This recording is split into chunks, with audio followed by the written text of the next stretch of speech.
Welcome to another deep dive. Today, we're going to unpack something really intriguing, a presentation that claims it can transform your financial future. Yeah, sounds interesting. Our source for this is a detailed transcript from a YouTube video. It's called New Full BTCC Presentation by Marquise Jackson L. Okay. And our mission today is really to go beyond just summarizing. We want to, understand the core message, pull out the key strategies, and look at the bold promises being made. It's quite a journey into a specific approach to financial success, it seems. Exactly. Yeah. So to kick us off, how does this presentation immediately grab the listener? What's the hook? Well, what's fascinating is the immediate promise of life-changing information and a step-by-step plan of action. Right off the bat. Yeah. The presenter describes the initial info as like pouring water on you. He expects confusion because, as he puts it, a lot of ways that we was taught to make money is all wrong. So it directly taps into that common frustration many people feel, with traditional financial advice. Yeah. It's an immediate kind of validation. He really leans into that, doesn't he? He talks about his own experiences running into a lot of stump holes, a lot of scams, Right. and even personally losing, about $5,000? Yeah, he mentions that. That kind of vulnerability, I imagine, creates an instant connection, makes the listener feel seen. Exactly. And then he claims he now understands what to do and wants to show you how to avoid those same pitfalls. Sets a very personal tone right from the start. Yeah. And if we connect this to the bigger picture, the presentation, it pivots pretty quickly from that personal story to a broader, more systemic critique. Okay. How so? The presenter argues that big corporations and even the government and the bank are actively working against individuals. Wow. Yeah, aiming to keep them in debt and in need. That's a pretty strong claim. Provocative. So, if the system's rigged, what exactly does this campaign, the Break the Cycle campaign, or BTCC, what do they offer as an alternative? Right, so the campaign positions itself as a 501c8 fraternal benefit society. Okay, what does that mean exactly? Well, 501c8, it's a specific type of nonprofit, usually set up for like mutual aid or benefit of its members. Understanding that helps explain maybe how they frame their operations, outside the usual financial places. Gotcha. Their stated goal is explicitly to help families continue to change their life by providing a concrete plan for financial success. Okay, so we've got the critique and the ambition. But, the messenger often shapes the message. So who is Marquise Jackson L., the person leading this? What's his background? Good question. He introduces himself as a certified financial educator. Educator, not advisor. Right, he's very clear on that, not a financial advisor. His background is actually quite varied. Digital animation, video production. He holds certifications in advertising, marketing, establishing home-based businesses. Interesting mix. Yeah. He claims he's helped hundreds of families start a home-based business and has experience across different models: brick mortar, multi-level marketing, affiliate marketing, etc. So more of a practical entrepreneurial angle than traditional finance. That's how it seems, yeah. Okay. Now, the presentation, it paints a pretty stark picture of the current economic reality for many families. What are some of the key stats shared to highlight this big mess in our community, as he calls it? Well, this raises an important point about the context they set up. He cites a News and Observer report, though it's from 2001, stating over 20% of the working families living in our community are still struggling to pay the basic life expenses. 20% back then. Yeah. He also notes 69% of these families have less than $1,000 in savings, and 80% feel that they are falling behind financially. Wow. Those are concerning numbers. He defines these folks as the working poor, who are, in his words, programmed to and planned to systematically fail. He even shows a chart claiming 26% to 34% of families in Georgia, his state, are living in poverty. So it's very much framed as a widespread systemic issue. Exactly, not just individual shortcomings. So it's presented as systemic. Then the presentation brings in insights from a study by the UNC Chapel Jordan Institute of Family Income and Family Strength. What did that study find crucial for family economic strength beyond just, the money? Yeah, that study highlighted what they termed feminine economic strengths, Okay. which they describe as being able to manage money and make ends meet. But beyond that, it emphasizes things like social support, communication, problem solving, family cohesion, religious support, and safety. So broader community and social factors. Right. These are presented as foundational elements the campaign believes are often missing in struggling communities. It widens the scope beyond just the financial figures. Now, this critique of traditional systems is pretty pointed. But it's what comes next. With John Hope Bryant, this self-identified billionaire he quotes, that really stands out to me. Right. Bryant says traditional solutions, philanthropy, government help, microfinance, they're all inadequate. So what does Bryant say is the real solution? Bryant's perspective is quite forceful. He argues the poor don't just need help, they need investments. Investments, not handouts. Exactly. He believes they need to be treated as customers and job creators. Mm-hmm. And that the main drive of freedom in the world today is not the vote, but access to capital and knowledge about how to use it. That's a powerful statement. It is. And he goes further, stating that access to finance and financial literacy is the new civil right issue. He claims if people don't understand the global language of money or lack bank accounts, they are simply economic slaves. Wow. Economic slaves, that's strong language, a call to action, really. Very much so, framing financial empowerment as a fundamental human right. Okay, so if access to capital and financial literacy is this crucial new civil right, how does BTCC specifically plan to deliver on this? What are their concrete actions? Well, the plan includes opening local offices for info and classes, even launching a Roku channel to broaden their reach. Roku channel, interesting. Yeah. Currently, a lot of their education happens through webinars online.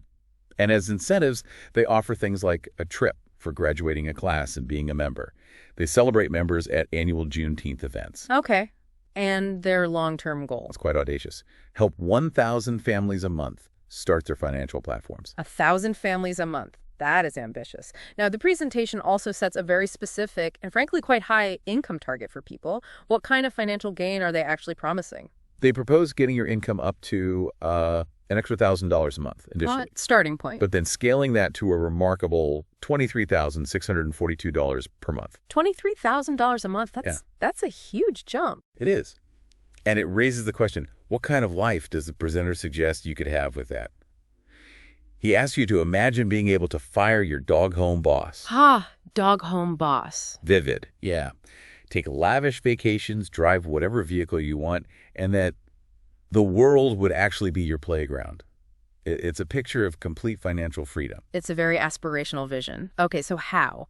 How do they claim to deliver these income levels? What are these core investment accounts or platforms they talk about setting you up with? Right. They promise all the tools in place, including websites, but they emphasize, we need you. The core seems to involve helping you open specific investment accounts. Okay, what kind? They mention 3 distinct types. First, a platform for monthly revolving income of an extraordinary 10 to 28% of what you got invested. 10 to 28% monthly. That's what's claimed.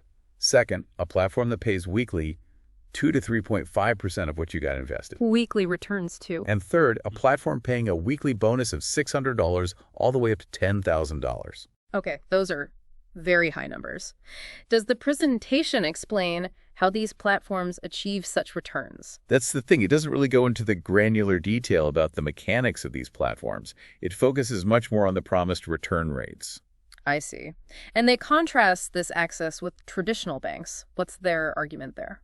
Their main argument for why their access is so valuable is that big banks, they say, have these kinds of accounts, but will not allow us to have these accounts unless you have, quote, over $150,000. So they're framing it as exclusive access for the average person. Exactly. Access to high-yield opportunities usually reserved for the wealthy. Okay. So for someone new to investing, what's the suggested starting point? How do they see someone growing within this system? Well, the presenter shares his own story, claiming he started with an income tax check back in October 2020 and saw quick gains. Right. He suggests new members start with $200. Explains you cannot start with anything less for the market they're in. $200 minimum. Yeah, but he stresses $200 is just a starter. The goal is to work up to $1,000 in each of your account to really going to see some changes happen. Okay, $1,000 per account. And then to a sweet goal of $5,000. They even promise to share a specific $5,000 strategy and $1,000 investment projections over a 3-year time period. So there's a path laid out, starting small and scaling up. That's the idea presented. Now, Beyond just individual investing, they also talk about building a business. How does BTCC aim to support that entrepreneurial side? They focus on providing different kinds of capital: startup capital, working capital, investment capital, and even compounding capital. So covering various stages. Right. Their aim is to, quote, take the money situation out of the problem by helping you get to 10 to 20,000 coming in every month. 10 to 20,000 a month. Yeah, so you can then focus on creating $1 million corporation.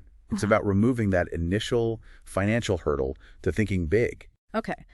This whole thing seems really built on a community, a sharing model. How exactly do they plan to hit that goal of helping 1,000 families monthly using a system that relies on sharing? This is where the model gets very specific about growth.